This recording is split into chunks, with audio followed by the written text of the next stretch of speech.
Hi friends, എല്ലാവർക്കും എൻ്റെ YouTube ചാനലിലേക്ക് സ്വാഗതം. നിങ്ങൾ ആദ്യമായാണ് എൻ്റെ ചാനൽ കാണുന്നതെങ്കിൽ സബ്സ്ക്രൈബ് ചെയ്ത് സപ്പോർട്ട് ചെയ്യണേ. നമ്മൾ പത്രവാർത്തകളെ അടിസ്ഥാനമാക്കിയിട്ടുള്ള ക്ലാസ്സാണ്. നോക്കാം. മഹാരാഷ്ട്ര ഗവർണർ CP രാധാകൃഷ്ണൻ, മഹാരാഷ്ട്ര ഗവർണറായിരുന്ന CP രാധാകൃഷ്ണനാണ് NDAയുടെ ഉപരാഷ്ട്രപതി സ്ഥാനാർത്ഥി. മഹാരാഷ്ട്ര ഗവർണറും തമിഴ്നാട്ടിൽ നിന്നുള്ള BJP നേതാവുമായ CP രാധാകൃഷ്ണനെ ഉപരാഷ്ട്രപതി സ്ഥാനത്തേക്കുള്ള NDA സ്ഥാനാർത്ഥിയായി തിരഞ്ഞെടുത്തു. ഞായറാഴ്ച പ്രധാനമന്ത്രി നരേന്ദ്രമോദിയുടെ അധ്യക്ഷതയിൽ ചേർന്ന BJP പാർലമെന്ററി യോഗത്തിന് ശേഷം ദേശീയ അധ്യക്ഷൻ JP നഡ്ഡയാണ് അദ്ദേഹത്തിന്റെ പേര് പ്രഖ്യാപിച്ചത്. അദ്ദേഹം തിരുപ്പൂർ സ്വദേശിയാണ്. CP രാധാകൃഷ്ണൻ തിരുപ്പൂർ സ്വദേശിയാണ്. 2 തവണ കോയമ്പത്തൂരിൽ നിന്ന് ലോക്സഭയിലേക്ക് തിരഞ്ഞെടുക്കപ്പെട്ടിട്ടുണ്ട്. 2023 ജാർഖണ്ഡ് ഗവർണറായിരുന്നു. 2024 മഹാരാഷ്ട്ര ഗവർണറാകും. 2024 ജൂലൈയിൽ മഹാരാഷ്ട്ര ഗവർണറായി. 23 ജാർഖണ്ഡ് ഗവർണറായിരുന്നു. 2004 മുതൽ 7 വരെ തമിഴ്നാട്ടിലെ BJP അധ്യക്ഷനായിരുന്നു. അപ്പം ഉപരാഷ്ട്രപതി സ്ഥാനാർത്ഥിയാണ്, NDAയുടെ ഉപരാഷ്ട്രപതി സ്ഥാനാർത്ഥിയാണ് CP രാധാകൃഷ്ണൻ. തിരുപ്പൂർ സ്വദേശിയാണ്. 2023 ജാർഖണ്ഡ് ഗവർണറായിരുന്നു. 24 മഹാരാഷ്ട്ര ഗവർണറായിരുന്നു. 2 തവണ കോയമ്പത്തൂരിൽ നിന്ന് ലോക്സഭയിലേക്ക് തിരഞ്ഞെടുക്കപ്പെട്ടിട്ടുണ്ട്. നമുക്ക് അടുത്ത നോക്കാം. GST കുറയുന്നു. GST ഇനി 2 നികുതി സ്ലാബുകളിലേക്ക് ചുരുങ്ങും. ഇതിനു മുമ്പ് 4 സ്ലാബുകളായിരുന്നു. അതൊക്കെ ചോദിച്ചിട്ടുള്ളതാണ് എക്സാമിന്. 5%, 12%, 18%, 28% ഇങ്ങനെ 4 സ്ലാബുകളായിരുന്നു. ഇനി മുതൽ 2 സ്ലാബുകളായിട്ട് ചുരുങ്ങും. 5%, 18% എന്നിവയാണ് ശേഷിക്കുക. ഈ മാറ്റം വഴി നിത്യോപയോഗ സാധനങ്ങൾക്കും TV തുടങ്ങിയ ഗൃഹോപകരണങ്ങൾക്കും നികുതി ഗണ്യമായി കുറയും. ഈ സാധനങ്ങളുടെയൊക്കെ വില കുറയാൻ സാധ്യതയുണ്ട്. സ്വർണം, രത്നങ്ങൾ, വെള്ളി തുടങ്ങിയവയുടെ 0.25% മുതൽ 0.3% വരെയുള്ള പ്രത്യേക GST നിരക്കിൽ മാറ്റമില്ല.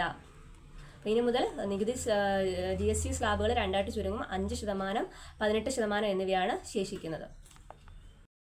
അടുത്തത് ഡൽഹിയിൽ 11,000 കോടിയുടെ 2 ഹൈവേ പദ്ധതികൾ ഉദ്ഘാടനം ചെയ്ത് പ്രധാനമന്ത്രി നരേന്ദ്രമോദി.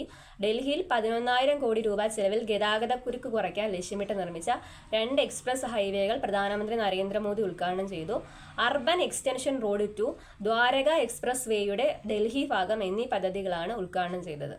അപ്പം ഗതാഗതക്കുരുക്ക് കുറയ്ക്കാനായിട്ട് 11,000 കോടി ചെലവിൽ 2 എക്സ്പ്രസ് ഹൈവേകളാണ് ഉദ്ഘാടനം ചെയ്തത്. ഒന്ന് അർബൻ എക്സ്റ്റൻഷൻ റോഡ് 2, അതുപോലെ ദ്വാരക എക്സ്പ്രസ് വേയുടെ ഡൽഹി ഭാഗം എന്നീ ഹൈവേകളാണ് ഉദ്ഘാടനം ചെയ്തത്. അടുത്തത് DYFI തൃക്കടവൂർ ഈസ്റ്റ് മേഖലാ കമ്മിറ്റിയുടെ ഫ്രീഡം ഫെസ്റ്റിന്റെ ഭാഗമായി ജീവൻ രക്ഷാ നീന്തൽ പരിശീലന കേന്ദ്രം നടത്തിയ ഭിന്നശേഷി കുട്ടികളുടെ നീന്തൽ പ്രദർശനം ശ്രദ്ധേയമായി. ഭിന്നശേഷി കുട്ടികളെ മുഖ്യധാരയിൽ എത്തിക്കുക എന്ന ലക്ഷ്യത്തോടെ ഗിന്നസ് നേട്ടത്തിലേക്കുള്ള ശ്രമം കൂടിയായിരുന്നു പരിപാടി. DYFI സംസ്ഥാന പ്രസിഡന്റ് V വസീഫാണ് ഉദ്ഘാടനം ചെയ്തത്. ഗിന്നസ് നേട്ടത്തിലേക്കുള്ള ശ്രമമായിരുന്നു. ജീവൻ രക്ഷാ നീന്തൽ പരിശീലന കേന്ദ്രവും DYFIയോട് ചേർന്ന് നടത്തിയ നീന്തൽ പ്രദർശനം, ഭിന്നശേഷി കുട്ടികളുടെ നീന്തൽ പ്രദർശനം. കൊല്ലം, കോഴിക്കോട്, കോട്ടയം എന്നിവിടങ്ങളിൽ നിന്നുള്ള കുട്ടികളാണ് പങ്കെടുത്തത്. പാണാമുഖം കടവിൽ നിന്ന് കോട്ടയത്ത് കടവ് വരെയുള്ള ദൂരമാണ് കുട്ടികൾ നീന്തി കടന്നത്. 20 മിനിറ്റോളം എടുത്തായിരുന്നു നീന്തൽ. വിദഗ്ധരുടെ മേൽനോട്ടത്തിൽ സുരക്ഷാ ക്രമീകരണങ്ങളും ഏർപ്പെടുത്തിയിരുന്നു. നീന്തൽ പരിശീലന റിനോൾഡ് ബേദിയാണ് നേതൃത്വം നൽകിയത്. അടുത്തത് ജർമ്മൻ സൂപ്പർ കപ്പ് വിജയിയായത് ബയേൺ മ്യൂണിക്കാണ്. VfB സ്റ്റുട്ട്ഗർട്ടിനെയാണ് തോൽപ്പിച്ചത് 2-1. ജർമ്മൻ സൂപ്പർ കപ്പ് ഗോളോടെ ലൂയി ഡയസ് അരങ്ങേറ്റം കുറിച്ചപ്പോൾ ബയേൺ മ്യൂണിക്കാണ് വിജയിയായത്. Bayern Munich. അടുത്തത് സൂപ്പർമാൻ, സൂപ്പർ 2 എന്നീ ഹോളിവുഡ് ചലച്ചിത്രങ്ങളിലെ വില്ലനായ ജനറൽ സോഡിനെ അനശ്വരനാക്കിയ ബ്രിട്ടീഷ് നടൻ ടെറൻസ് സ്റ്റാമ്പ് അന്തരിച്ചു. അപ്പം സൂപ്പർമാൻ, സൂപ്പർ 2 എന്നീ ഹോളിവുഡ് ചലച്ചിത്രങ്ങളിലെ വില്ലനായ ജനറൽ സോഡിനെ അനശ്വരനാക്കിയ ബ്രിട്ടീഷ് നടൻ ടെറൻസ് സ്റ്റാമ്പ് അന്തരിച്ചു. അപ്പം നമ്മൾ ഇന്നത്തെ ക്ലാസ് കഴിഞ്ഞിരിക്കുകയാണ്. Okay, thank you all.